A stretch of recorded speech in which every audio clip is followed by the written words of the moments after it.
일본 외딴섬 오키나와에서 발견된 한글이 큰 파장을 불러일으켰다고 하는데요. 무슨 일인지 바로 사연 들어보시죠. 잠깐, 시청 전 구독 버튼 꼭 부탁드려요. 안녕하세요. 저는 다니엘 로엘입니다. 18년 동안 CNN에서 국제분쟁을 쫓아다니며 살았습니다. 아프가니스탄 산골에서 총성을 듣고 시리아 국경에서 난민들의 눈물을 기록했죠. 그런데 48이 되니 몸이 예전 같지 않더군요. 프리랜서로 전향하면서 선택한 새로운 주제가 바로 동아시아 이친 전쟁사였습니다. 아시아 근현대사는 제게 완전히 새로운 영역이었어요. 중동이나 아프리카와는 전혀 다른 복잡함이 있었거든요. 특히 일본이라는 나라가 과거와 현재를 대하는 방식이 흥미로웠습니다.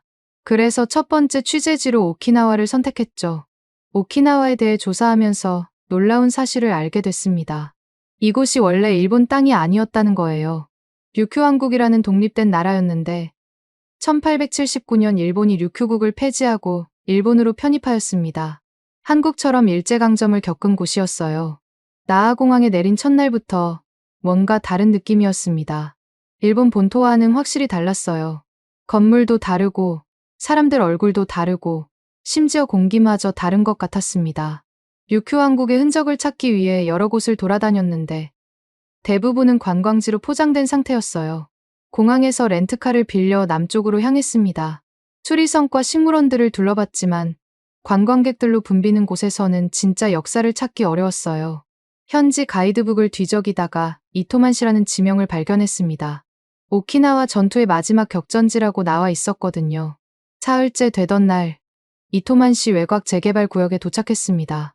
오래된 주택들이 철거를 기다리고 있는 동네였어요. 시멘트 벽에는 곰팡이가 피어있고 녹슨 철근이 여기저기 드러나 있었습니다. 공사 장비들이 여기저기 방치된 채로 있었고 붉은 먼지가 바람에 날리고 있었어요. 좁은 골목길을 따라 걷다가 유독 낡아 보이는 집 한 채가 눈에 띄었습니다. 다른 집들과는 뭔가 다른 느낌이었어요. 지붕도 기와가 아닌 녹슨 철판이었고 벽도 여러 번 덧대어 고친 흔적이 역력했습니다. 창문은 나무 판자로 막혀 있었고 문은 삐걱거리며 반쯤 열려 있었어요. 그때 마을 어귀에서 할아버지 한 분을 만났습니다. 80대쯤 되어 보이시는 분이 지팡이를 짚고 서 계셨어요. 까맣게 그을린 얼굴에 깊은 주름이 패여 있었습니다. 일본어로 인사를 드렸더니 의외로 반가워하시더군요. 기자라고 하셨나요? 어디서 온 기자인가요? 미국에서 왔습니다. 류큐 왕국에 대해 취재하고 있어요. 할아버지가 잠시 생각하시더니 고개를 끄덕이셨습니다. 그리고는 조심스럽게 입을 여셨어요. 그럼 저 집을 한번 보시겠어요? 특별한 역사가 있는 곳이에요. 할아버지가 가리킨 곳은 제가 앞서 눈여겨봤던 그 낡은 목조 건물이었습니다. 저 집은 조선인들이 살던 곳입니다. 강제로 끌려온 조선인 가족들이 살았어요. 저 집은 조선인들이 살던 곳입니다. 강제로 끌려온 조선인 가족들이 살았어요. 순간 심장이 빨라졌습니다. 류큐 왕국을 찾으러 왔는데 뜻밖의 이야기가 나온 거였어요. 조선인이요? 언제쯤 이야기인가요? 일제강점기 때입니다. 1944년부터 1945년까지 일본이 태평양 전쟁에서 밀리자 조선 사람들을 강제로 끌고 와서 군 작업에 동원했어요. 우리 아버지가 직접 보셨거든요. 할아버지의 목소리에 무게가 실렸습니다. 처음에는 좋은 일자리가 있다고 속여서 데려왔다고 해요. 하지만 실제로는 위험한 군사 작업이었죠.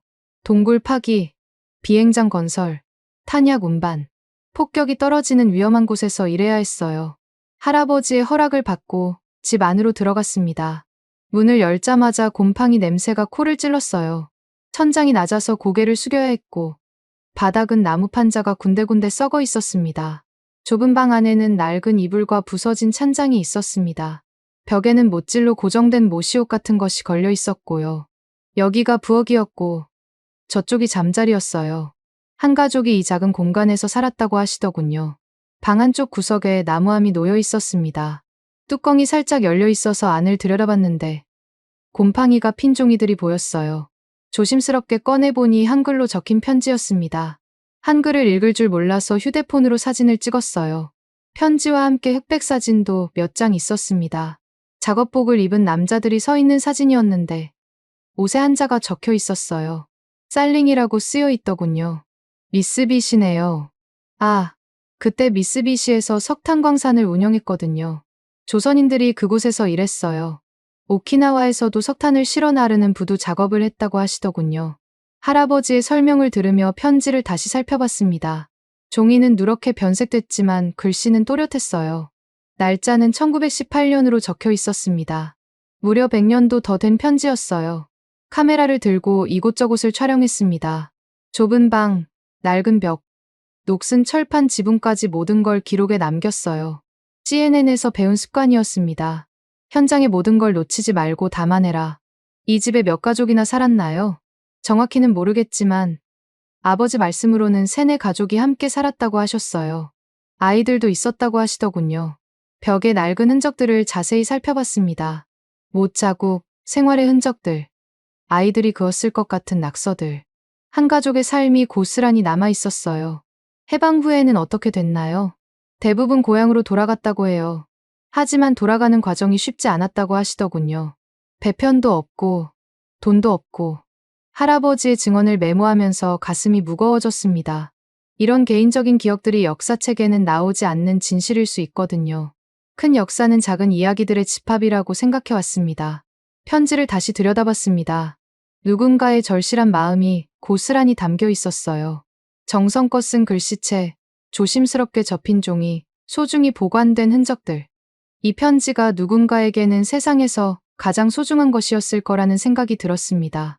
호텔로 돌아와서 편지 번역을 의뢰했습니다. 현지 대학교 한국어과 교수님께 연락드렸더니 다음날 결과를 알려주겠다고 하시더군요. 그날 밤 잠이 오지 않았습니다. 창문 너머로 오키나와의 야경이 보였지만 머릿속은 복잡했어요. 중동에서 만난 난민들과 이곳 조선인들 사이에 뭔가 공통점이 있는 것 같았습니다. 강제로 고향을 떠나야 했다는 점에서요. 전쟁이 만들어내는 비극은 시대와 장소를 가리지 않는다는 걸 다시 한번 느꼈습니다. 다음 날 아침, 교수님으로부터 연락이 왔습니다. 편지 내용이 정말 특별하네요. 가족에게 안부를 전하는 내용인데 하시마에 있는 동생을 걱정하는 부분이 나와요. 하시마요? 네. 일본 나가사키 앞바다에 있는 섬이에요. 지금은 구남도라고 부르죠. 그 순간 퍼즐 조각이 하나씩 맞춰지기 시작했습니다. 미쓰비시, 석탄광산, 하시마. 그리고 이 편지. 모든 게 연결되어 있었어요. 교수님이 번역해주신 편지 내용은 이랬습니다. 범수야, 하시마에서 무사히 지내고 있느냐? 이곳 날씨가 변덕스러우니 바람이 거세면 배를 조심하게. 어머니께서 많이 걱정하고 계신다. 나도 오키나와 부두에서 힘든 일을 하고 있지만 건강하니 걱정하지 말거라. 편지 속 필체는 정성스러웠지만 어딘가 서툴렀습니다. 아마 글을 배운 지 얼마 안 된 사람이 정성껏 쓴 것 같았어요. 종이 질감이나 먹물 번짐을 보면 당시 상황이 얼마나 어려웠는지 짐작할 수 있었습니다. 이때부터 이 이야기가 단순한 류큐왕국 취재를 넘어선다는 걸 알았습니다. 개인적인 편지 한 장이 거대한 역사의 한 페이지로 이어질 수 있다는 생각이 들었어요. CNN에서 배운 게 있다면 작은 실마리를 놓치지 않는 것이었습니다. 카메라를 들고 다시 그 집으로 향했습니다. 이번엔 더 꼼꼼히 살펴봐야겠다고 생각했어요. 할아버지께 양해를 구하고 방 곳곳을 다시 촬영했습니다. 벽에 박힌 못 하나하나, 바닥에 난 흠집까지 모든 걸 기록했어요. 조선인들이 얼마나 오래 여기 살았나요? 정확히는 모르겠지만 아버지 말씀으로는 10년 넘게 살았다고 하셨어요. 해방되고 나서야 떠났다고 하시더군요. 할아버지의 증언을 들으며 메모를 했습니다. 이런 개인적인 기억들이 역사책에는 나오지 않는 진실일 수 있거든요.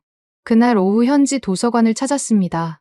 일제강점기 오키나와 관련 자료를 찾아보려고 했어요. 차서분께 도움을 요청하니 친절하게 안내해 주시더군요.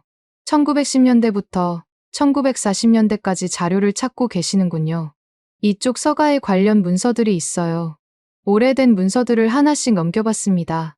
대부분 일본어로 적혀 있어서 번역이 필요했지만 사진이나 지도는 대략적인 상황을 이해하는 데 도움이 됐어요. 특히 미쓰비시 관련 자료에 눈이 갔습니다. 1918년 미쓰비시 오키나와 지사 보고서를 발견했습니다. 한자와 일본어가 섞여 있어서 완전히 이해하기는 어려웠지만 조선인 노동자라는 표현이 여러 번 나왔어요. 숫자도 적혀 있었는데 수천 명 규모였습니다. 도서관에서 하루 종일 자료를 뒤진 후 호텔로 돌아왔습니다. 머릿속이 복잡했어요. 편지 한 장에서 시작된 일이 점점 커지고 있었습니다. 이건 단순한 취재가 아니라 누군가의 인생 이야기였어요. 그날 밤 편지를 다시 꺼내봤습니다. 한글을 읽을 수 없어도 글씨에서 느껴지는 감정은 알 수 있었어요. 정성껏 쓴 글씨체, 조심스럽게 접힌 종이, 소중히 보관된 흔적들. 이때 결심했습니다. 이 편지의 주인을 찾아보자고. 하시마라는 곳이 어디인지, 그곳에서 무슨 일이 있었는지 알아보자고. CNN에서 18년 동안 기른 취재 본능이 꿈틀거리기 시작했어요. 카메라 렌즈를 닦으며 생각했습니다. 중동에서 만난 난민 아이들의 눈동자와 이 편지 속 조선인의 마음이 다르지 않을 거라고.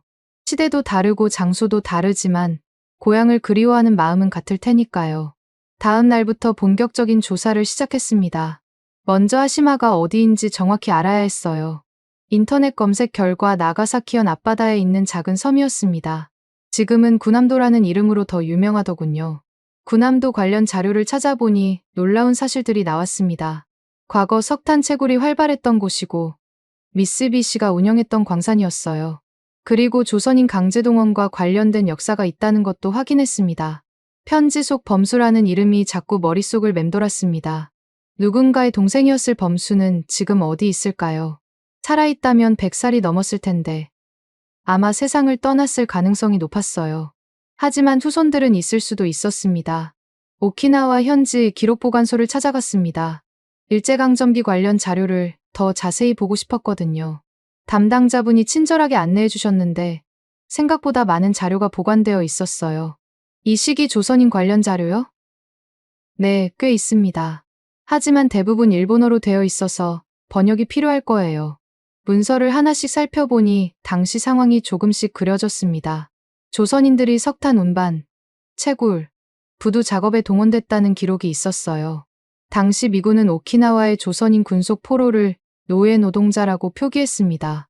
특히 눈에 띈 건 의료 기록이었습니다. 부상자 명단에 한국식 이름들이 많이 나와 있었어요. 탄광사고, 추락사고, 영양실조까지. 한 장 한 장 넘길 때마다 가슴이 무거워졌습니다. 그날 저녁 현지 식당에서 저녁을 먹고 있는데 옆 테이블 할머니들 대화가 들렸습니다. 그 시절 한국 사람들은 늘 밤에만 돌아다녔어요. 낮에 눈에 띄면 맞았으니까. 그래도 열심히 일했지. 우리보다 더 힘든 일을 했어. 우연히 들은 대화였지만 중요한 증언이었습니다. 당시 조선인들의 삶이 얼마나 어려웠는지 짐작할 수 있었어요. 차별과 폭력 속에서도 살아남아야 했던 사람들의 이야기였습니다. 오키나와에서 발견한 편지가 가리키는 하시마.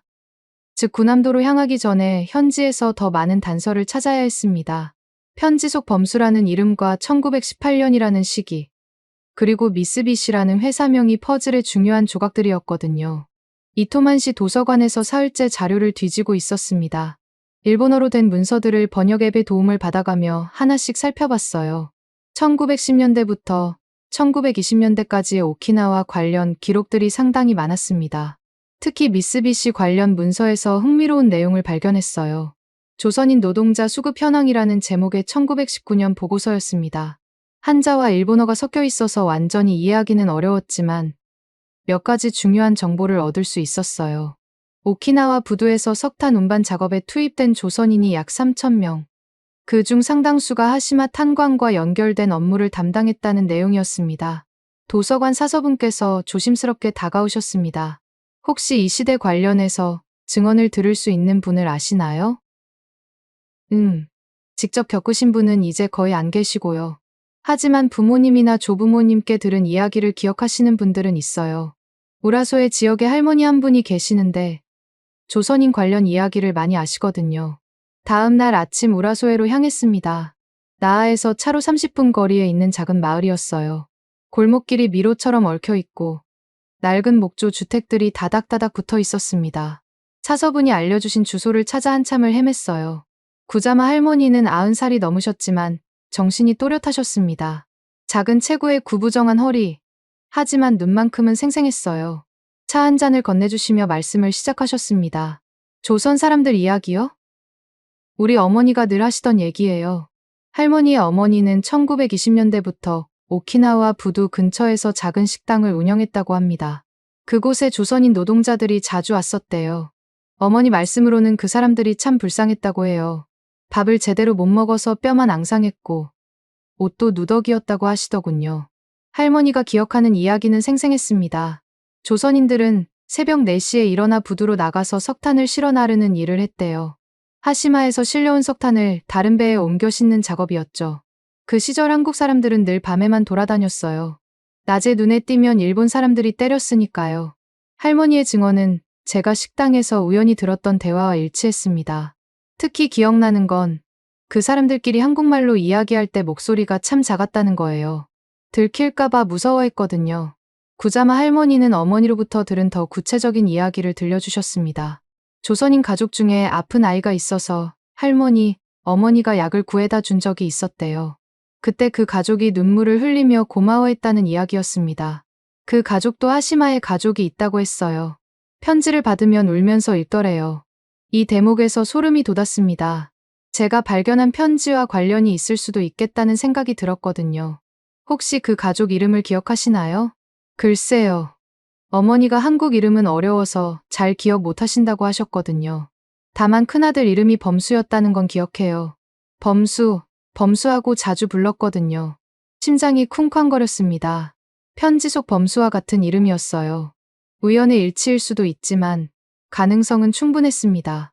할머니 댁을 나와서 차 안에서 한참을 생각했습니다. 100년 전의 이야기가 점점 구체적인 모습을 드러내고 있었어요. 편지, 증언, 기록들이 하나의 그림을 그려가고 있었습니다. 그날 오후 다시 기록보관소로 향했습니다. 이번에는 미군 정식이 자료를 찾아보고 싶었어요. 1945년 해방 직후 오키나와에 있던 조선인들이 어떻게 되었는지 알고 싶었거든요. 담당자가 두꺼운 파일을 가져왔습니다. 영어로 된 미군 보고서들이었어요. 이 시기 자료들은 대부분 영어로 되어 있어요. 미군정 관련 문서들이거든요. 영어 문서라서 이해하기는 수월했습니다. 1945년 8월부터 1946년까지의 보고서를 하나씩 넘겨봤어요. 그 중에서 눈에 띄는 문서를 발견했습니다. Foreign Workers Repatriation Report라는 제목의 1946년 2월 보고서였어요. 조선인 노동자들의 본국 송환에 관한 내용이었습니다. 오키나와에 있던 조선인 약 4천여 명 중 3천여 명이 1945년 말까지 조선으로 돌아갔다는 기록이 있었어요. 하지만 나머지 1,000여 명의 행방은 불분명했습니다. 일부는 가족을 찾아 일본 본토로 갔고 일부는 소재 불명이었어요. 전쟁의 혼란 속에서 연락이 끊어진 경우가 많았던 것 같습니다. 보고서를 더 자세히 읽어보니 흥미로운 내용이 나왔습니다. 조선인들이 본국으로 돌아가면서 개인 소지품을 많이 버리고 갔다는 기록이었어요. 무게 제한 때문에 꼭 필요한 것만 가져갈 수 있었거든요. Personal belongings left behind include letters, photographs, and small household items라는 문장이 있었습니다. 편지, 사진, 작은 생활용품들을 두고 갔다는 뜻이었어요. 제가 발견한 편지도 그렇게 남겨진 것일 가능성이 높았습니다. 기록보관소에서 나와 이토만 씨 그 집으로 다시 갔습니다. 구자마 할아버지가 여전히 그 근처에 계셨어요. 할아버지, 해방 후에 조선인들이 떠날 때 상황이 어땠나요? 아, 그때 일이야 우리 아버지께서 직접 보셨지. 1945년 가을쯤이었나 트럭이 와서 조선 사람들을 태워갔어요. 짐은 거의 못 가져가더라고요. 짐을 못 가져갔다고요? 네. 배에 실을 수 있는 무게가 정해져 있었거든요. 그래서 중요하지 않은 건 다 버리고 갔어요. 이 집에도 그때 물건들이 많이 남았다고 하시더군요. 할아버지의 증언으로 편지가 어떻게 이곳에 남게 되었는지 알 수 있었습니다. 고향으로 돌아가는 길에 무게 때문에 어쩔 수 없이 두고 간 소중한 물건들이었던 거예요. 그날 저녁 호텔에서 지금까지 수집한 정보를 정리해봤습니다. 편지의 주인은 범수라는 이름의 조선인으로 1918년경 오키나와에서 석탄 운반 작업을 했을 가능성이 높았어요. 하시마에 있는 동생을 걱정하며 편지를 썼고 해방 후 고향으로 돌아가면서 이 편지를 남겨두고 갔을 것입니다. 하지만 여전히 궁금한 게 많았어요. 범수는 무사히 고향에 돌아갔을까요?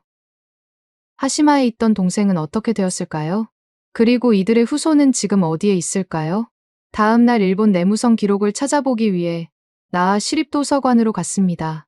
더 체계적인 자료가 있을 거라 생각했거든요. 차서분께 일제강점기 노동자 관련 자료를 요청했더니 마이크로필름으로 보관된 자료들을 가져와 주셨어요. 1910년대부터 1940년대까지의 관련 문서들을 하나씩 살펴봤습니다.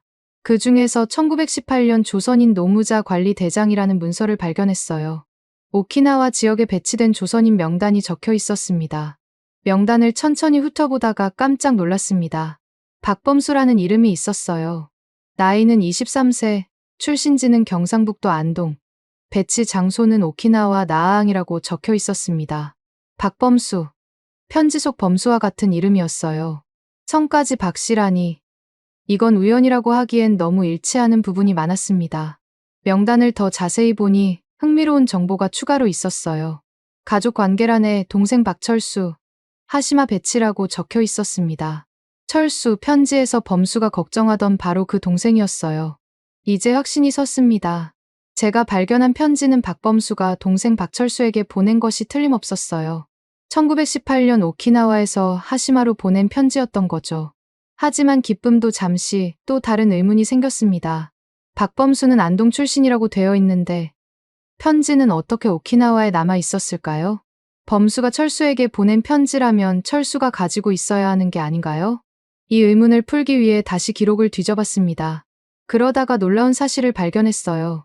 1919년 하시마 탄광 사고 기록에서 박철수라는 이름을 찾은 거였습니다. 탄광 붕괴 사고로 인한 사망자 명단에 박철수의 이름이 적혀 있었어요. 사고 날짜는 1919년 3월 15일이었습니다. 범수가 편지를 보낸 지 불과 몇 달 후였어요. 가슴이 먹먹해졌습니다. 범수는 동생의 죽음을 알았을까요? 아니면 모른 채로 계속 편지를 보냈을까요? 그리고 철수가 죽은 후 편지는 어떻게 오키나와로 다시 돌아왔을까요? 더 조사해보니 당시 하시마에서 사망한 조선인들의 유품은 가족에게 보내지거나 가족을 찾을 수 없는 경우 동양 사람들에게 전달되었다는 기록이 있었어요. 박철수의 유품도 아마 오키나와에 있던 형 박범수에게 보내졌을 것입니다. 그렇다면 범수는 자신이 보낸 편지를 되돌려받은 셈이었어요. 동생의 죽음과 함께 말이죠. 얼마나 가슴 아팠을까요? 이런 추측을 하면서도 확실한 증거가 더 필요했습니다. 구자마 할머니께 다시 찾아가서 더 자세한 이야기를 들어보기로 했어요. 할머니, 혹시 박범수라는 이름 기억나시나요? 박범수. 아, 그 이름 들어본 것 같은데. 어머니가 하시던 얘기 중에 범수라는 사람이 동생을 잃고 많이 울었다는 이야기가 있었어요. 할머니의 기억이 제 추측과 일치했습니다. 그 사람이 하시마에서 동생이 죽었다는 소식을 듣고 며칠을 울었대요. 그 후로 말이 없어졌다고 하시더군요. 범수의 슬픔이 전해졌습니다. 낯선 땅에서 강제로 일하면서도 동생만은 무사하기를 바랐을 텐데 그마저 잃게 된 거였으니까요. 그 사람은 해방 후에 고향으로 돌아갔나요? 네. 1945년 가을에 떠났어요. 하지만 떠나기 전에 동생 유품들을 어떻게 처리해야 할지 몰라서 고민이 많았대요. 이제 편지가 왜 오키나와에 남아 있었는지 이해할 수 있었습니다. 범수는 동생의 유품과 함께 받은 자신의 편지를 고향으로 가져가기엔 너무 무거운 기억이었을 거예요. 차라리 동생과 함께 보낸 시간이 있던 이곳에 남겨두고 싶었을지도 모르죠. 그날 밤 편지를 다시 꺼내봤습니다. 이제 이 편지에 담긴 이야기가 완전히 다르게 보였어요. 단순한 안부 편지가 아니라 형제의 마지막 교감이었던 거죠. 범수가 철수를 걱정하며 쓴 마지막 편지일 수도 있었어요. 편지를 읽으며 범수의 마음을 상상해봤습니다. 동생을 잃은 슬픔, 고향에 대한 그리움, 그리고 이 편지를 두고 떠나야 하는 마음까지. 모든 감정이 이 작은 종이 한 장에 담겨 있었어요. 이제 하시마로 가야 할 때였습니다. 박철수가 마지막으로 있던 그곳에서 더 많은 이야기를 찾을 수 있을 거라 생각했어요. 그리고 범수와 철수 형제의 이야기를 완성해야 했습니다. 나가사키행 비행기표를 예약하면서 가슴이 두근거렸습니다. 박범수와 박철수 형제의 이야기가 점점 구체적인 모습을 드러내고 있었거든요. 하시마, 즉 군함도에서 어떤 진실을 발견하게 될지 기대와 두려움이 교차했어요. 나가사키 공항에 도착한 첫 느낌은 묘했습니다. 오키나와와는 전혀 다른 공기였어요. 산업도시의 냄새가 났고 항구 도시 특유의 습기가 감돌았습니다. 공항에서 나가사키 시내로 가는 버스 안에서 군함도 관련 홍보물들을 봤어요. 세계문화유산 군함도 투어, 근대 산업혁명의 상징, 일본의 자랑스러운 역사 같은 문구들이 눈에 띄었습니다. 하지만 조선인 강제동원에 대한 언급은 전혀 찾을 수 없었어요. 마치 그런 역사는 존재하지 않았다는 듯이요.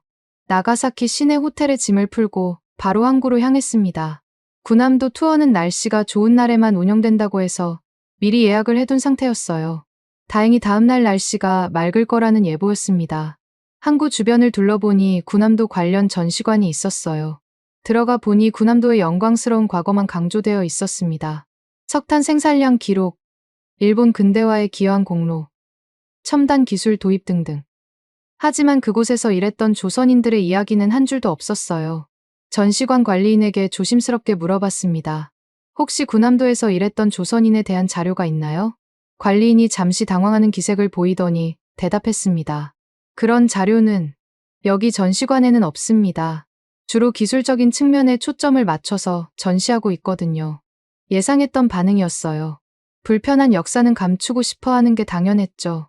그날 저녁 나가사키 시립도서관을 찾았습니다. 군함도와 미쓰비시 관련 자료를 더 찾아보고 싶었거든요.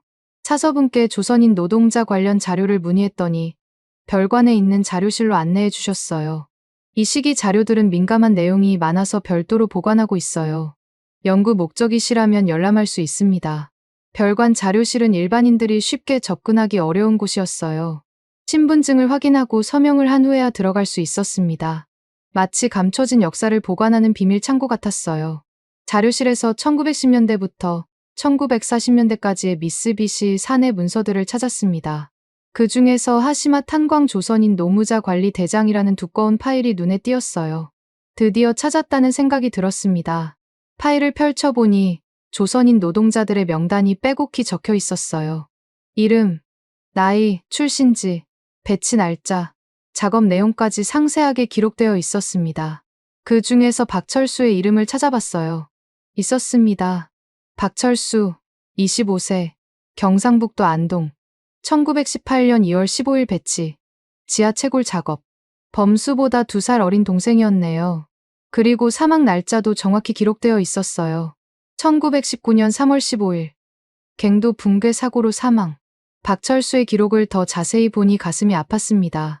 의료 기록란에 영양실조, 폐질환 의심, 외상 다수 같은 내용들이 적혀 있었거든요. 얼마나 힘들게 살았을까요?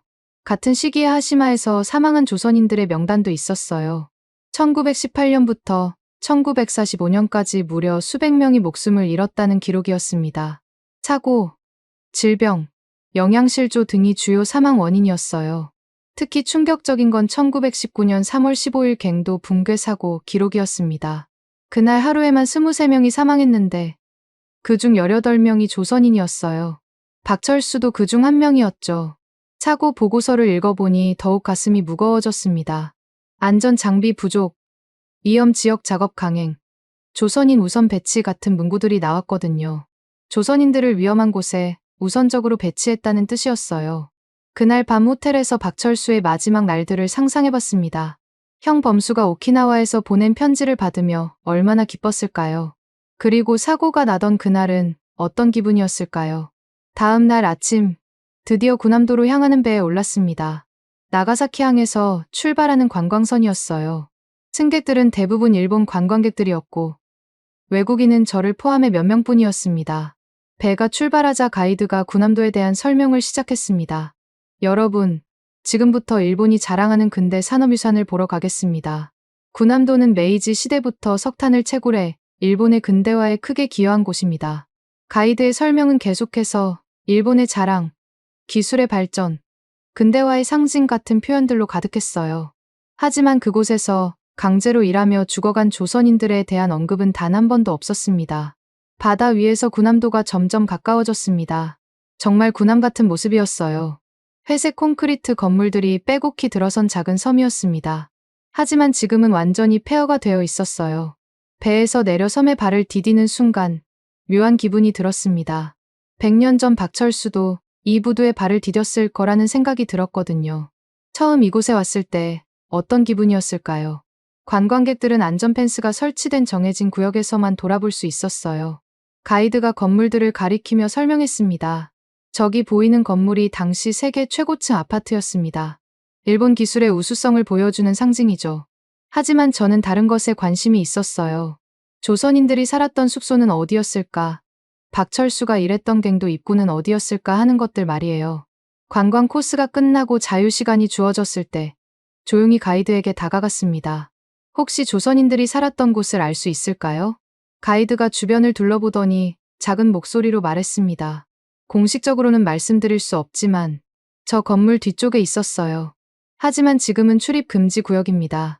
가이드가 가리킨 방향을 바라봤습니다. 안전 펜스 너머로 보이는 낡은 건물들이 있었어요. 그곳이 조선인들의 숙소였다니 관광객들의 발길이 닿지 않는 곳에 숨겨져 있었던 거죠. 펜스 사이로 카메라를 들이밀어 사진을 찍었습니다. 부서진 벽, 녹슨 철근, 무너진 계단들. 이 모든 게 박철수가 살았던 흔적들이었어요. 그때 한 일본인 관광객이 다가왔습니다. 60대 정도의 남성이었는데 뭔가 말하고 싶어 하는 표정이었어요. 저기, 기자분이신가요? 네, 그렇습니다.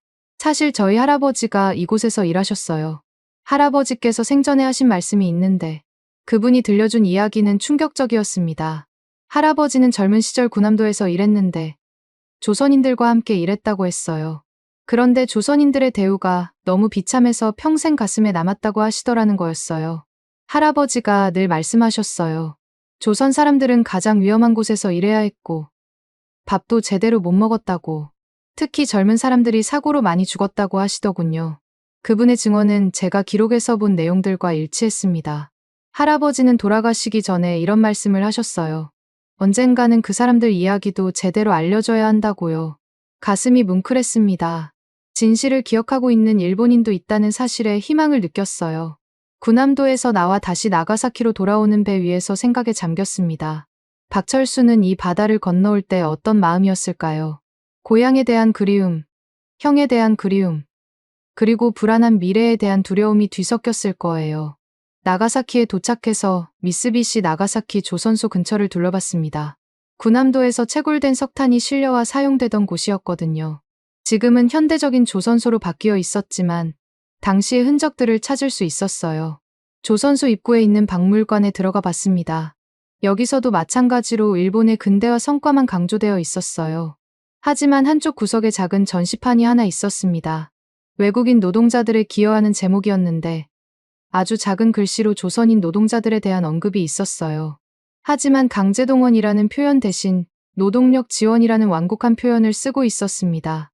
박물관을 나와서 조선소 주변을 걸어봤습니다. 옛날 조선인들이 살았던 숙소 터를 찾고 싶었거든요. 하지만 대부분 재개발되어 옛 모습을 찾기 어려웠어요. 그런데 한 골목에서 오래된 목조 건물 하나를 발견했습니다. 다른 건물들과는 확연히 다른 모습이었어요. 주변 주민에게 물어보니 일제강점기부터 있던 건물이라고 하더군요. 그 집은 옛날에 조선 사람들이 살던 곳이에요. 지금은 비어있지만요. 또 다른 흔적을 발견한 거였어요. 집 주인을 찾아 허락을 받고 안을 들여다봤습니다. 오키나와에서 본 것과 비슷한 구조였어요. 좁은 방, 낡은 벽, 생활의 흔적들. 벽 한 구석에서 흥미로운 걸 발견했습니다. 연필로 쓴 낙서가 있었어요. 한글이었습니다. 철수, 1919라고 쓰여 있었어요. 심장이 멈출 뻔했습니다. 박철수가 직접 쓴 걸까요? 1919년이면 철수가 사망한 해였어요. 혹시 군함도에서 일하다가 가끔 이곳에 와서 머물렀던 걸까요? 낙서 옆에 더 작은 글씨가 있었어요. 형님께 편지 써야지라고 적혀 있었습니다. 이건 확실히 박철수가 쓴 것 같았어요. 범수에게 편지를 쓰려고 했던 기록이었던 거죠. 그 순간 모든 퍼즐이 맞춰지는 느낌이었습니다. 박철수는 군함도에서 일하면서도 형 범수를 그리워했고 편지를 주고받았던 거예요. 그리고 1919년 3월 갱도 사고로 세상을 떠나기 전까지 계속 형을 생각했던 거죠. 그날 밤 호텔에서 지금까지의 발견들을 정리해봤습니다. 박범수와 박철수 형제의 이야기가 점점 선명해지고 있었어요. 오키나와와 군함도 두 곳에서 강제로 일하며 편지로 안부를 나누던 형제. 그리고 동생의 죽음으로 끝난 비극적인 이야기. 하지만 이 이야기는 여기서 끝나지 않았어요. 범수는 해방 후 고향으로 돌아갔을 텐데 과연 무사히 안동에 도착했을까요? 그리고 후손들은 지금 어디에 있을까요? 이제 일본 각지에 흩어진 제1한국인들을 만나볼 차례였습니다. 혹시 박범수나 박철수와 관련된 이야기를 들을 수 있을지도 모르니까요. 그리고 더 많은 증언을 통해 당시 상황을 생생하게 재구성해야 했어요. 나가사키에서 오사카로 향하는 신칸센 안에서 다음 계획을 세웠습니다. 일본 전역에 흩어져 있는 제1한국인 커뮤니티를 찾아다니며 증언을 수집하는 거였어요. 혹시 박범수나 박철수와 관련된 이야기 또는 비슷한 경험을 한 분들의 증언을 들을 수 있을지 모르니까요. 오사카 이쿠노쿠에 도착한 첫 느낌은 묘했습니다. 한글 간판들이 즐비한 거리, 김치 냄새가 나는 상점들, 한국어로 대화하는 사람들. 마치 한국의 어느 시장에 온 것 같았어요. 하지만 동시에 이곳이 일본이라는 현실도 분명했습니다.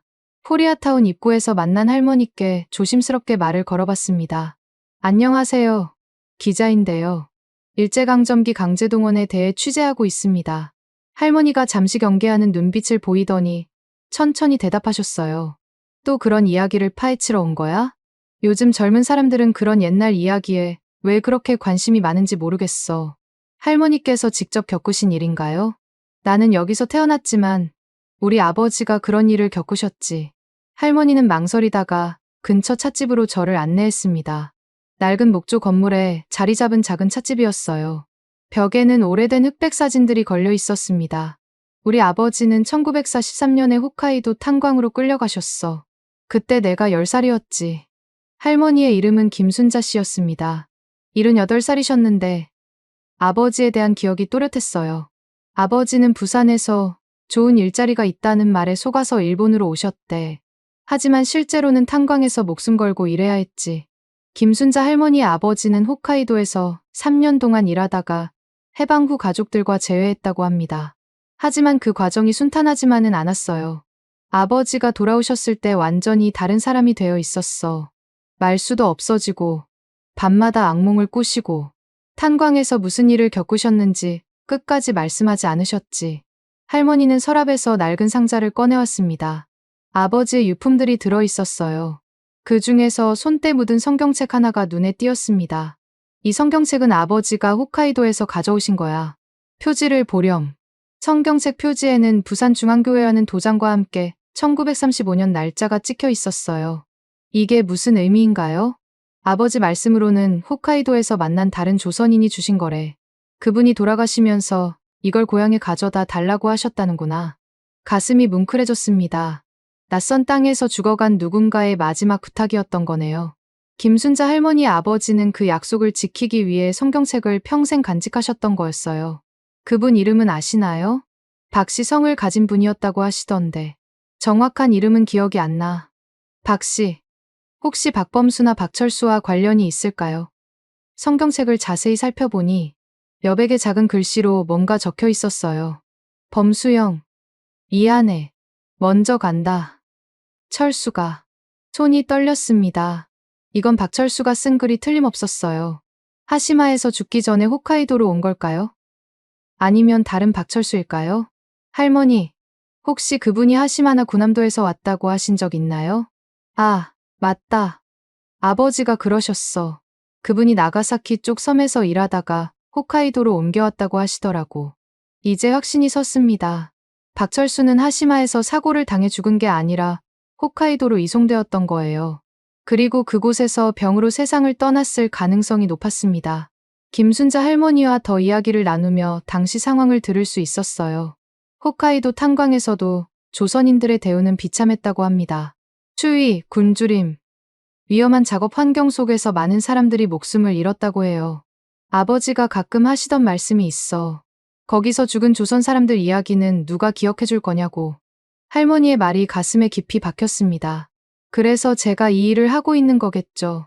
잊혀진 사람들의 이야기를 기록으로 남기기 위해서요. 이쿠노쿠에서 하루 더 머물며 다른 제1한국인들을 만났습니다.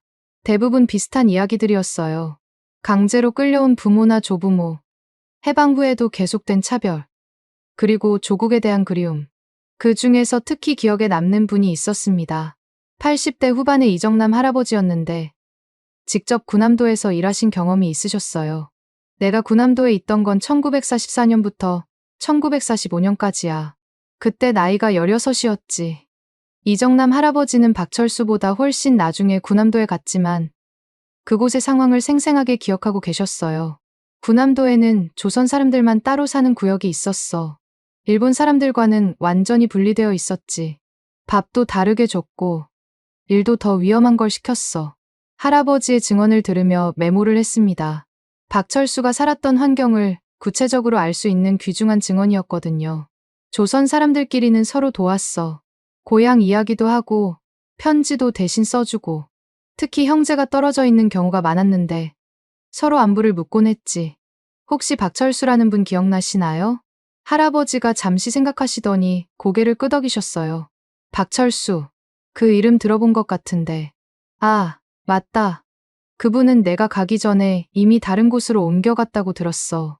몸이 안 좋아서 홋카이도로 보냈다고 하더라고. 이정남 할아버지의 증언으로 박철수의 행적이 더 명확해졌습니다. 하시마에서 홋카이도로 이송된 후 그곳에서 세상을 떠났던 거였어요.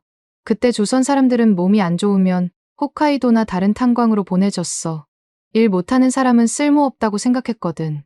오사카에서의 취재를 마치고 교토로 향했습니다. 교토에도 제1한국인 커뮤니티가 있다고 들었거든요. 특히 오래된 한국인 거주지가 있어서 더 많은 증언을 들을 수 있을 거라 생각했어요. 교토역에서 버스를 타고 동쪽 지역으로 갔습니다. 주택가 사이에 자리 잡은 작은 한국인 마을이었어요. 오사카보다는 규모가 작았지만 더 오래된 역사를 가진 곳 같았습니다. 마을 입구에서 만난 중년 남성분께 취재 목적을 말씀드렸더니 흔쾌히 도움을 주겠다고 하셨어요. 그분의 안내로 마을의 터줏대감 격인 노부부를 만날 수 있었습니다. 우리는 해방 후에도 일본 국적을 거부하고 무국적으로 살았어요. 남편분인 최영수 할아버지가 말씀하셨습니다. 일제강점기를 직접 겪으신 분이었어요. 왜 무국적을 선택하셨나요? 일본 국적을 받는다는 건 우리 정체성을 포기하는 거라고 생각했거든. 조선인으로 살다가 조선인으로 죽고 싶었어. 최영수 할아버지의 부인인 박영희 할머니도 비슷한 경험을 하셨다고 합니다. 해방 후 한국으로 돌아갈 기회가 있었지만 일본에서 태어난 자녀들 때문에 남을 수밖에 없었다고 해요. 우리 아버지는 경상도에서 왔는데 안동 근처였어요. 박영희 할머니의 말에 귀가 번쩍 트였습니다. 박범수도 안동 출신이었거든요. 혹시 성함이 박씨이신가요? 네, 그래요. 왜요? 혹시 집안에 범수라는 분이 계셨나요? 할머니가 깜짝 놀라시며 저를 바라봤어요. 어머, 그 이름을 어떻게 아세요? 우리 큰아버지 이름이 범수였는데 온몸에 소름이 돋았습니다. 드디어 박범수의 후손을 찾은 거였어요. 큰아버지는 일제강점기 때 일본으로 끌려오셨다가 해방 후에 고향으로 돌아가셨어요. 하지만 동생 하나를 일본에서 잃었다고 하시더라고요. 박영희 할머니의 증언이 제가 알고 있는 이야기와 정확히 일치했습니다. 동생 이름이 철수였나요? 맞아요. 어떻게 알았어요? 할머니께 오키나와에서 발견한 편지 이야기를 들려드렸습니다. 할머니는 눈물을 글썽이시며 들으셨어요. 큰아버지가 평생 그 편지를 그리워하셨어요. 동생에게 마지막으로 보낸 편지라고 하시면서. 그런데 그 편지가 정말 남아 있었다니. 박영희 할머니는 서둘러 집 안으로 들어가시더니 낡은 상자를 들고 나오셨어요. 이건 큰아버지 유품들이에요. 돌아가시기 전에 우리에게 맡기셨거든요. 상자 안에는 박범수의 사진들과 문서들이 들어 있었어요. 그 중에서 특히 눈에 띈 건 일본에서 찍은 사진이었습니다. 작업복을 입은 젊은 남성이 부두에서 포즈를 취하고 있는 사진이었어요. 이 사진이 큰아버지예요. 오키나와에서 찍은 거라고 하시더라고. 사진 뒷면에는 1920년 오키나와라고 적혀 있었어요. 제가 발견한 편지보다 2년 후에 찍은 사진이었습니다. 큰아버지는 동생 철수를 평생 그리워하셨어요. 철수가 죽었다는 소식을 들으시고는 많이 우셨다고 하시더라고. 박영희 할머니의 말을 들으며 박범수의 마음을 이해할 수 있었어요. 동생을 구하지 못한 죄책감, 혼자만 살아남았다는 미안함을 평생 안고 사셨을 거예요. 큰아버지는 해방 후 고향으로 돌아가셨지만 마음의 상처는 끝까지 아물지 않으셨어요. 가끔 일본말로 중얼거리실 때가 있었는데 그럴 때마다 철수 이야기를 하시곤 했어요. 상자에서 또 다른 흥미로운 물건을 발견했습니다. 홋카이도에서 보낸 것으로 보이는 편지였어요. 발신인은 김순자 씨의 아버지였습니다. 편지 내용은 이랬어요. 범수 씨, 철수 씨가 마지막에 전해달라고 한 말씀이 있습니다. 형님께 미안하다. 먼저 간다고 하셨습니다. 그리고 이 성경책을 꼭 고향에 가져다 달라고 하셨습니다. 모든 퍼즐이 완벽하게 맞아떨어졌습니다. 박철수는 홋카이도에서 세상을 떠나면서 김순자 씨의 아버지에게 마지막 메시지를 남겼던 거였어요. 그리고 그 메시지가 박범수에게 전달되었던 거죠. 박영희 할머니는 서랍에서 또 다른 물건을 꺼내왔습니다. 바로 그 성경책이었어요. 이게 철수 작은아버지가 마지막에 남기신 거예요. 큰아버지가 평생 소중히 간직하셨다가 우리에게 물려주셨어요. 성경책을 받아들고 보니 정말 김순자 할머니가 보여준 것과 똑같았어요. 부산중앙교회 도장과 1935년 날짜, 그리고 여백에 적힌 박철수의 마지막 메시지까지. 큰아버지는 이 성경책을 보실 때마다 우시곤 했어요. 철수야, 미안하다고 중얼거리시면서. 그날 저녁 교토의 한 작은 한식당에서 박영희 할머니 부부와 함께 식사를 했습니다. 할아버지, 할머니가 들려주시는 박범수의 이야기는 끝이 없었어요. 큰아버지는 해방 후 고향으로 돌아가셔서 농사를 지으셨어요.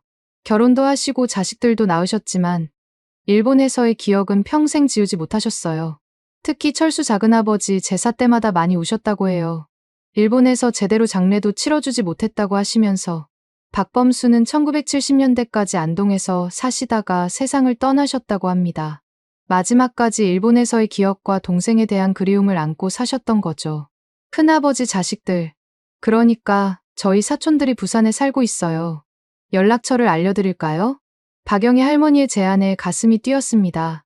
드디어 박범수의 직계 후손들을 만날 수 있게 된 거였어요. 요코하마로 이동하는 기차 안에서 지금까지의 발견들을 정리해봤습니다.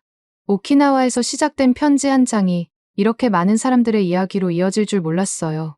박범수와 박철수 형제의 비극적인 이야기, 그리고 그들을 기억하는 사람들의 증언. 하지만 아직 끝나지 않았습니다. 요코하마에서 더 많은 제1한국인들을 만나고 마지막으로 부산의 박범수 후손들을 찾아가야 했어요. 그래야 이 이야기가 완성될 거라고 생각했습니다. 기차 창밖으로 흘러가는 일본의 풍경을 보며 생각했습니다. 이 땅 곳곳에 박범수와 박철수 같은 조선인들의 흔적이 남아있을 거라고. 그리고 그들의 이야기를 기억하고 전해주는 사람들이 있다는 것에 희망을 느꼈어요. 요코하마에 도착한 것은 늦은 오후였습니다. 항구 도시 특유의 바닷바람이 얼굴을 스쳤어요. 이곳에도 제1한국인 커뮤니티가 있다고 들었는데 다른 지역과는 또 다른 이야기들이 있을 거라 기대했습니다. 요코하마 중화가 근처에 한국인들이 모여 사는 지역이 있었어요. 중국인 거리와 인접해 있어서 복잡하고 활기찬 분위기였습니다. 골목 사이로 한글 간판들이 보였고 한국 음식점들도 여러 곳 있었어요. 한 작은 슈퍼마켓에서 나이 드신 여성분을 만났습니다. 김혜순 할머니라고 자기소개를 하시더군요. 75살이셨는데 제1한국인 있으셨어요. 아버지는 1930년대에 조선에서 오셨어요. 처음엔 도쿄에 계셨는데 나중에 요코하마로 오셨죠. 김혜순 할머니의 아버지는 다른 분들과는 조금 다른 경험을 하셨다고 했어요. 강제동원은 아니었지만 일본에서의 삶이 순탄하지만은 않았다고 합니다. 아버지는 일본 이름을 써야 했어요. 학교에서도 직장에서도 김철웅이던 이름을 기무라 데츠오라고 바꿔야 했죠. 일본식 이름을 강요받았던 이야기를 들으니 가슴이 아팠습니다. 이름은 정체성의 핵심인데 그마저 빼앗겼던 거니까요. 저도 어릴 때는 일본 이름으로만 불렸어요. 집에서만 한국 이름을 썼죠. 학교 친구들은 제가 한국인인지도 몰랐어요. 김혜순 할머니는 서랍에서 오래된 사진첩을 꺼내왔습니다. 흑백 사진들이 빼곡히 붙어 있었어요. 이 사진들이 아버지가 일본에서 찍으신 거예요. 보세요. 여기 한국 사람들이 많이 나와요. 사진첩을 넘겨보니 정말 많은 조선인들의 모습이 담겨 있었습니다. 공장에서 일하는 모습, 가족들과 함께 찍은 사진, 명절 때 모임 사진들까지. 일본에서도 조선인들만의 공동체가 있었다는 걸 알 수 있었어요. 이분들 중에 구남도나 오키나와에서 일하신 분들도 계시나요? 네, 있어요. 여기 보세요. 김혜순 할머니가 가리킨 사진에는 작업복을 입은 남성들이 서 있었어요. 뒤쪽으로 바다가 보이는 걸 보니 항구나 섬에서 찍은 사진 같았습니다. 이분들이 나가사키 쪽에서 일하다가 요코하마로 오신 분들이에요. 전쟁이 끝나고 나서 이쪽으로 피해 오셨죠. 사진 속 인물들을 자세히 보니 한 명이 눈에 띄었습니다. 다른 사람들보다 어려 보이는 남성이었는데 어딘가 익숙한 느낌이었어요. 혹시 이분 이름을 아시나요? 글쎄요. 아버지께 들은 것 같은데 박씨 성을 가진 분이었던 것 같아요. 또 박씨, 혹시 박범수와 관련이 있을까요? 이분도 나가사키에서 오셨다고 했나요? 네. 그런 걸로 기억해요. 아버지가 그러시기를 이분이 동생을 그곳에서 잃었다고 하시더라고요. 온몸에 소름이 돋았습니다. 이 사진 속 인물이 박범수일 가능성이 높았어요. 김혜순 할머니는 사진 뒤를 뒤집어 보며 뭔가를 찾고 계셨습니다. 아, 여기 이름이 적혀 있네요. 박범수라고 되어 있어요. 드디어 찾았습니다. 박범수의 또 다른 흔적이었어요. 이 사진은 언제 찍힌 건가요? 1946년이라고 적혀 있네요. 해방 직후겠어요. 사진을 자세히 보니 박범수의 표정이 어두웠습니다. 해방의 기쁨보다는 슬픔이 더 커 보였어요. 아마 동생 철수를 잃은 상처가 컸을 거예요. 이분이 요코하마에 오래 계셨나요? 아니요. 얼마 안 계셨어요. 고향으로 돌아가고 싶어 하시더라고요. 1946년 가을쯤에 부산으로 떠나셨어요. 김혜순 할머니의 증언으로 박범수의 해방 후 행적이 더 명확해졌습니다. 오키나와에서 요코하마로, 그리고 마지막에 고향 안동으로 돌아갔던 거였어요. 아버지가 그러시기를 박범수 씨가 떠나실 때 많이 우셨다고 해요. 동생을 데리고 가지 못해 미안하다고 하시면서 박범수의 마음이 전해졌습니다. 혼자만 살아남아서 고향으로 돌아간다는 죄책감이 얼마나 컸을까요? 김혜순 할머니는 또 다른 상자를 가져왔습니다. 이 안에 그때 사진들과 편지들이 더 있어요. 아버지가 소중히 보관하셨거든요. 상자 안에서 놀라운 것을 발견했습니다. 박범수가 요코하마에서 고향으로 보낸 편지 사본이 있었어요. 편지 내용은 이랬습니다. 어머니, 저는 무사합니다. 하지만 철수는 일본에서 세상을 떠났습니다. 제가 지켜주지 못했습니다. 곧 고향으로 돌아가겠습니다. 철수 목까지 열심히 살겠습니다. 눈물이 날 것 같았습니다. 박범수의 절절한 심정이 고스란히 담겨 있었거든요. 아버지가 이 편지를 대신 써주셨어요. 박범수 씨가 글을 잘 못 쓰셔서. 김혜순 할머니의 아버지는 박범수가 고향으로 돌아갈 수 있도록 여러 가지 도움을 주셨다고 합니다. 배편 예약부터 서류 정리까지. 그때 고향으로 돌아가는 일이 쉽지 않았거든요. 서류도 복잡하고 배편도 구하기 어렵고 해방 후 귀국 과정의 어려움을 들으니 박범수가 겪었을 고생이 짐작됐습니다. 요코하마에서 하루 더 머물며 다른 제1한국인들의 이야기도 들었습니다. 대부분 비슷한 경험들이었어요. 강제동원, 차별, 정체성의 혼란, 그리고 고향에 대한 그리움. 그 중에서 특히 인상 깊었던 분이 있었습니다. 80대의 이봉철 할아버지였는데 직접 하시마 근처에서 일하신 경험이 있으셨어요. 나는 다카시마 탄광에서 일했어. 하시마 바로 옆 섬이지. 이봉철 할아버지의 증언을 통해 당시 나가사키 일대 탄광들의 상황을 더 자세히 알 수 있었습니다. 하시마에서 죽거나 다친 사람들을 다카시마로 옮겨왔어. 거기서 치료를 받거나 아니면 시체를 처리했지. 충격적인 증언이었습니다. 박철수도 그런 과정을 거쳤을 가능성이 있었어요. 조선 사람들이 죽으면 제대로 장례도 못 치러줬어. 그냥 바다에 버리는 경우도 많았고 할아버지의 증언을 들으며 가슴이 아팠습니다. 박철수는 과연 제대로 된 장례를 치렀을까요? 하지만 가끔 동양 사람들이 시체를 가져가는 경우도 있었어. 유품이랑 함께. 이 증언으로 박철수의 유품이 박범수에게 전달된 과정을 이해할 수 있었습니다. 요코하마에서의 취재를 마치고 도쿄로 향했습니다. 마지막으로 일본 정부 기록을 확인해보고 싶었거든요. 국립공문서관에 가면 더 정확한 자료를 찾을 수 있을 거라 생각했어요. 도쿄 국립공문서관은 생각보다 접근하기 어려운 곳이었습니다. 연구 목적이라는 증명 서류를 제출하고 나서야 열람 허가를 받을 수 있었어요. 일제강점기 조선인 노동자 관련 문서들을 신청했는데 일부는 비공개 처리되어 있었습니다. 공개된 문서들도 상당 부분이 검열되어 있었어요. 그래도 몇 가지 중요한 정보를 얻을 수 있었습니다. 1945년 조선인 귀국자 명단에서 박범수의 이름을 찾았어요. 1946년 10월 15일 부산행 배편 승선이라고 기록되어 있었습니다. 또한 하시마 탄광 조선인 사망자 명단에서도 박철수의 이름을 확인했습니다. 1944년 12월 3일 폐질환으로 사망이라고 되어 있었어요. 제가 알고 있던 것과는 날짜가 달랐습니다. 이 기록들을 종합해보니 박철수는 1919년 갱도 사고에서 살아남았지만 그때 입은 부상과 열악한 환경 때문에 폐질환을 얻었고 25년 후인 1944년에 세상을 떠났던 것 같았어요. 공문서관에서 나와 신주쿠의 한 카페에서 지금까지의 정보를 정리해봤습니다. 박범수와 박철수 형제의 이야기가 점점 완성되어 가고 있었어요. 1918년 오키나와에서 하시마로 보낸 편지, 1919년 갱도 사고에서 부상당한 박철수, 1944년 폐질환으로 세상을 떠난 동생, 1946년 고향으로 돌아간 박범수. 모든 퍼즐이 맞아떨어지고 있었습니다.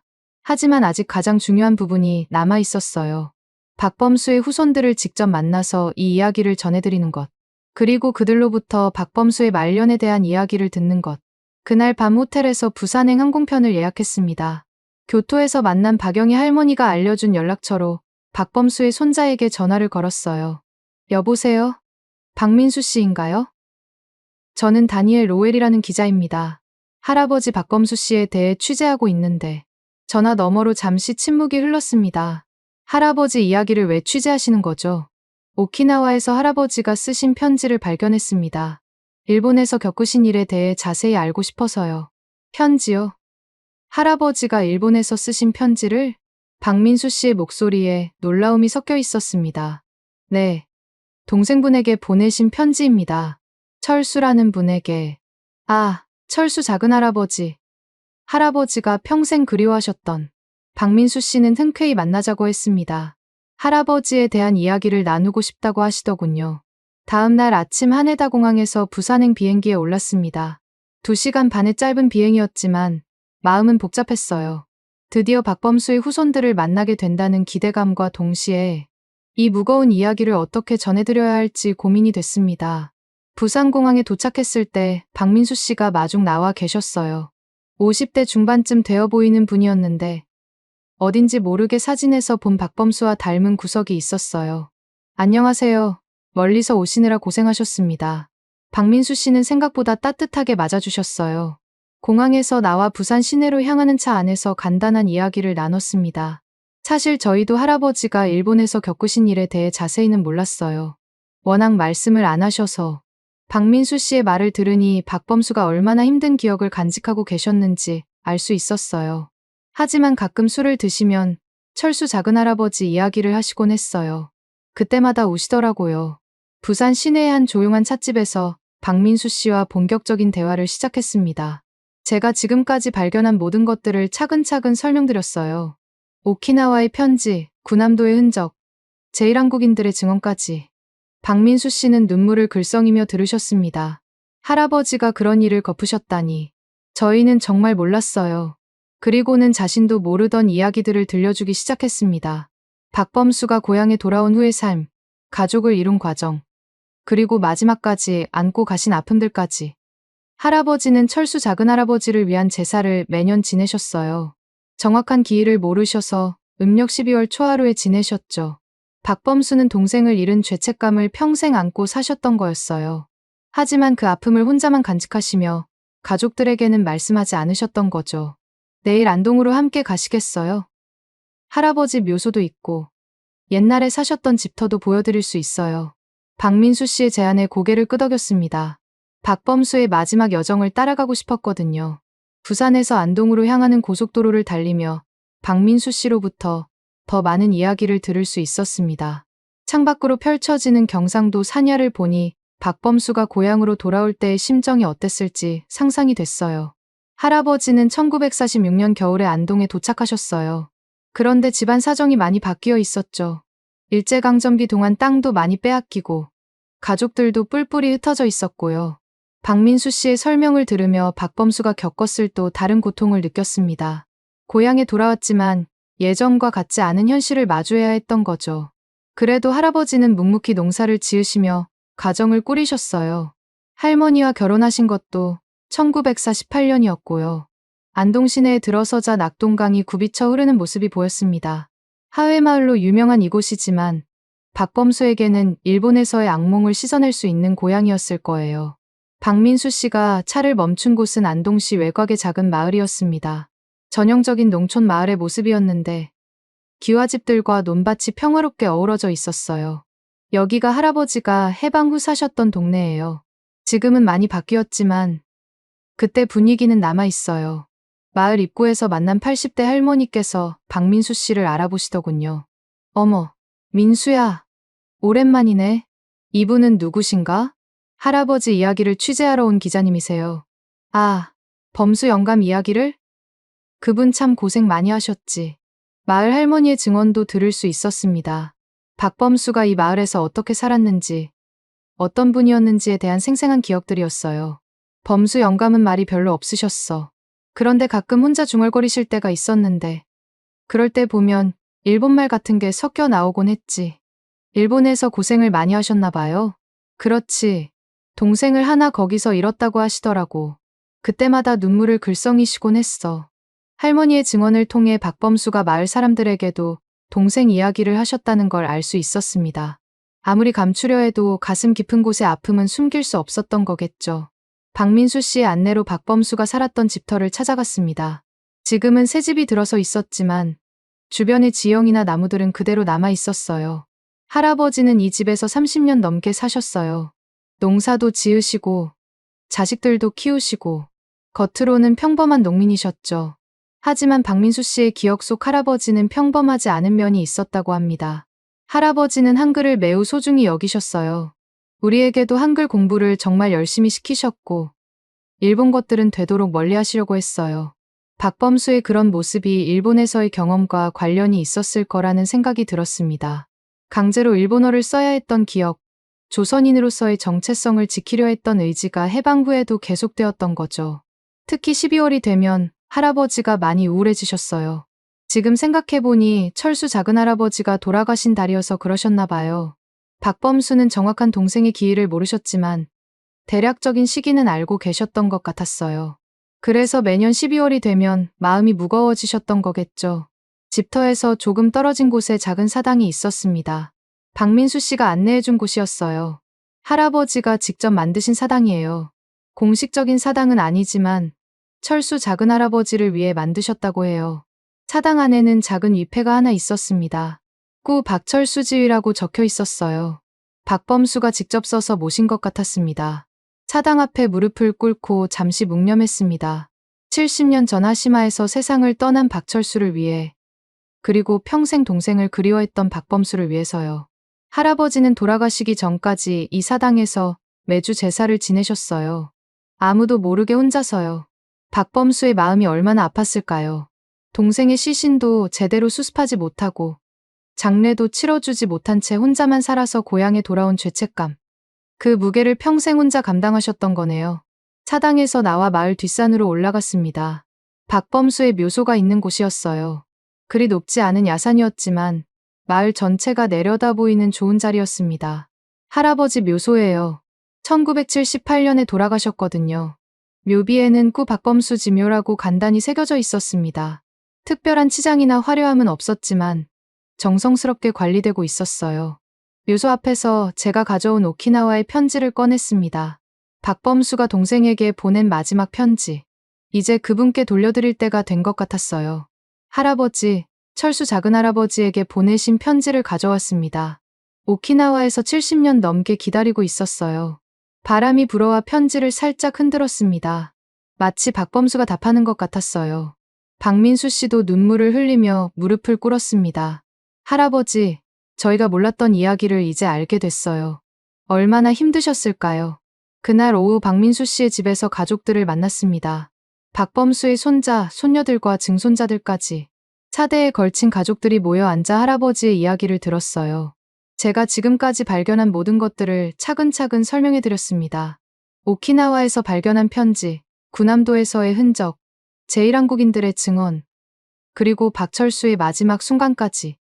가족들은 처음 들어보는 이야기에 충격을 받았지만 동시에 할아버지를 더 깊이 이해할 수 있게 되었다고 했어요.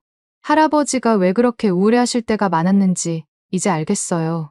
박민수 씨의 딸이 말했습니다.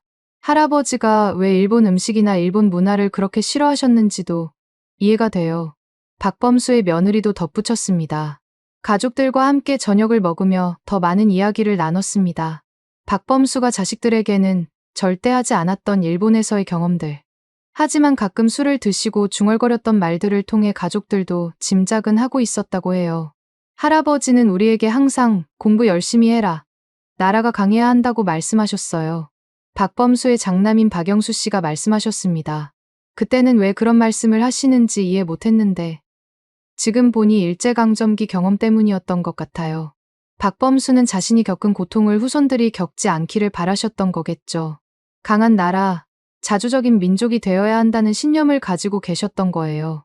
그날 밤 박민수 씨 집에서 하룻밤을 머물렀습니다. 박범수가 생전에 쓰시던 방에서 잤는데 밤새 그분의 생각에 잠겨 있었어요. 아침에 일어나서 박범수의 유품들을 더 자세히 볼 수 있었습니다.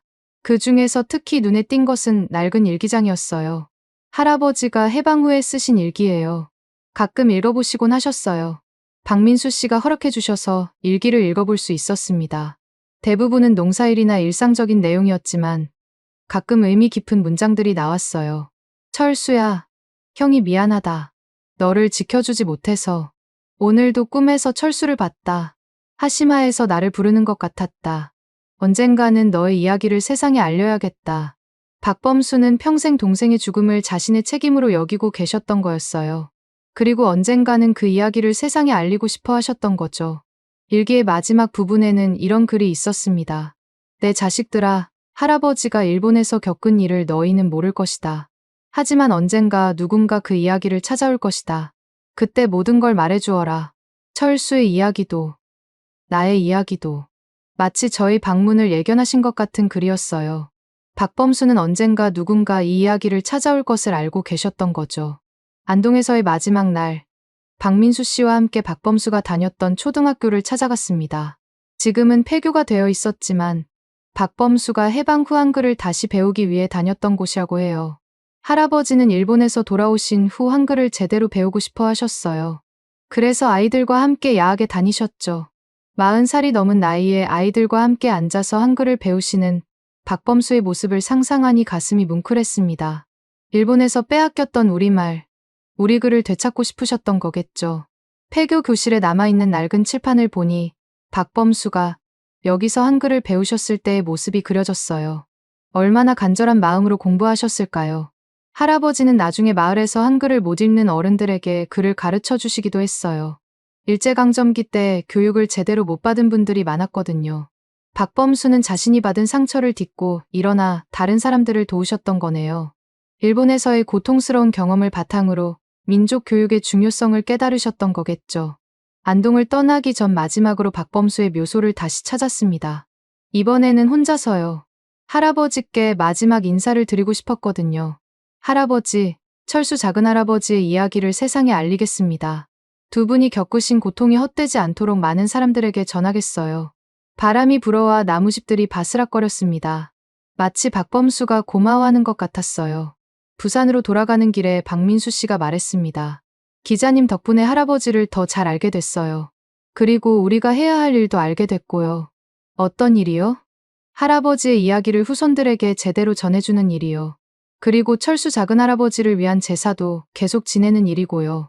박민수 씨의 말을 들으며 마음이 따뜻해졌습니다. 박범수의 이야기가 끝나는 게 아니라 새로운 시작이 되는 거였어요. 부산에서 서울로 가는 KTX 안에서 지금까지의 여정을 되돌아봤습니다.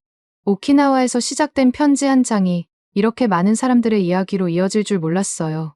박범수와 박철수 형제의 비극적인 이야기, 제1한국인들의 증언, 그리고 후손들과의 만남까지. 모든 것이 하나의 큰 그림을 완성하고 있었습니다. 하지만 이 이야기는 아직 끝나지 않았어요. 이제 세상에 알려야 할 차례였습니다. 많은 사람들이 이 이야기를 알고 기억해야 했어요. 그리고 무엇보다 일본 사회가 이런 역사를 직시하고 인정해야 했습니다. 숨겨진 진실이 밝혀져야 진정한 화해가 가능할 테니까요. 기차가 서울역에 도착했을 때 저는 이미 다음 계획을 세우고 있었습니다. 일본으로 다시 돌아가서 젊은 일본인들과 이 이야기를 나누는 것. 그리고 한국에서도 이 이야기를 널리 알리는 것. 서울에 도착한 지 일주일 후 예상치 못한 연락을 받았습니다. 일본 도쿄의 한 시민단체에서 연락이 온 거였어요. 제가 SNS에 올린 박범수와 박철수 형제 이야기를 본 젊은 일본인 활동가들이었습니다. 안녕하세요.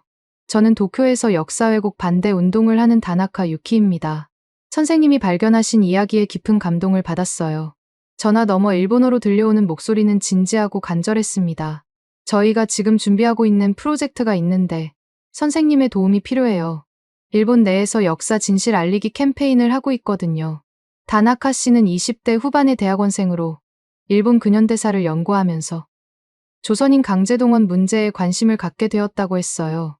그리고 비슷한 관심을 가진 젊은 일본인들과 함께 진실과 화해를 위한 젊은이 모임이라는 단체를 만들었다고 합니다. 우리는 정부나 기성세대와는 다른 방식으로 접근하고 싶어요. 감정적 대립이 아니라 사실에 기반한 대화를 통해서요. 다나카 씨의 제안은 매력적이었습니다. 일본 각지에서 한글 유적과 조선인 흔적을 찾아다니며 다큐멘터리를 만들자는 거였어요. 그리고 그 과정을 젊은 일본인들과 함께 하자는 것이었습니다. 박범수 씨와 박철수 씨 같은 분들의 이야기가 일본 전역에 있을 거예요. 하지만 우리가 모르고 있을 뿐이죠. 일주일 후 다시 도쿄로 향했습니다. 이번에는 혼자가 아니었어요. 서울에서 만난 다큐멘터리 감독 김민정 씨와 함께였습니다. 김 감독은 일제강점기 관련 작품을 여러 편 만든 경험이 있는 분이었어요. 이런 국제 공동작업은 처음이에요. 하지만 의미 있는 일이라고 생각해요. 도쿄에서 만난 다나카 씨는 생각보다 어려 보였지만 눈빛은 진지했습니다. 함께 온 동료들도 모두 20대에서 30대 초반의 젊은이들이었어요. 우리 부모님 세대는 이런 이야기를 꺼려해요. 불편하다고 하시죠. 하지만 우리는 달라요. 진실을 알고 싶어 해요. 다나카 씨의 동료인 사토 케이코 씨가 말했습니다. 그녀는 교토대학에서 한국사를 전공하는 학생이었어요. 한국 유학을 다녀온 후 생각이 많이 바뀌었어요. 한국에서 만난 친구들이 일본에 대해 갖고 있는 복잡한 감정을 이해하게 되었거든요. 이들과 함께 첫 번째로 향한 곳은 후쿠오카였습니다. 한국과 가장 가까운 일본 땅으로 조선인들이 처음 발을 디디는 곳이었거든요. 후쿠오카 항구에서 시작된 조사는 흥미로운 발견들로 이어졌습니다. 항구 근처 오래된 창고, 건물에서 한글로 쓰인 낙서들을 발견한 거였어요. 이런 게 여기에 있었다니. 다나카 씨가 놀라워했습니다. 벽에 새겨진 한글들은 대부분 이름이나 고향 지명이었어요. 부산 김영수, 대구 이철호 같은 식으로요. 이분들이 여기서 뭘 하고 계셨던 걸까요? 사토 씨가 물었습니다. 아마 배에서 내려 어디로 갈지 기다리는 동안 이름을 새겨놓은 것 같아요. 자신이 여기 있었다는 증거를 남기고 싶었던 거겠죠. 김민정 감독이 카메라로 낙서들을 하나하나 촬영했습니다. 70년 넘게 그 자리에 있었던 조선인들의 흔적이었어요. 후쿠오카에서 만난 80대 일본인 할아버지는 귀중한 증언을 해주셨습니다. 나도 젊었을 때 조선 사람들과 함께 일했어. 그때는 당연한 줄 알았는데 지금 생각해보니 그분들이 얼마나 힘들었을까 싶어. 할아버지의 이름은 야마다 타로 씨였는데 1940년대에 항구에서 일하셨다고 해요. 조선 사람들은 일본 사람들보다 더 힘든 일을 했어. 임금도 적었고 대우도 나빴지. 하지만 그때는 그게 잘못된 건지 몰랐어. 야마다 할아버지의 솔직한 증언을 듣는 다나카 씨의 표정이 복잡했습니다.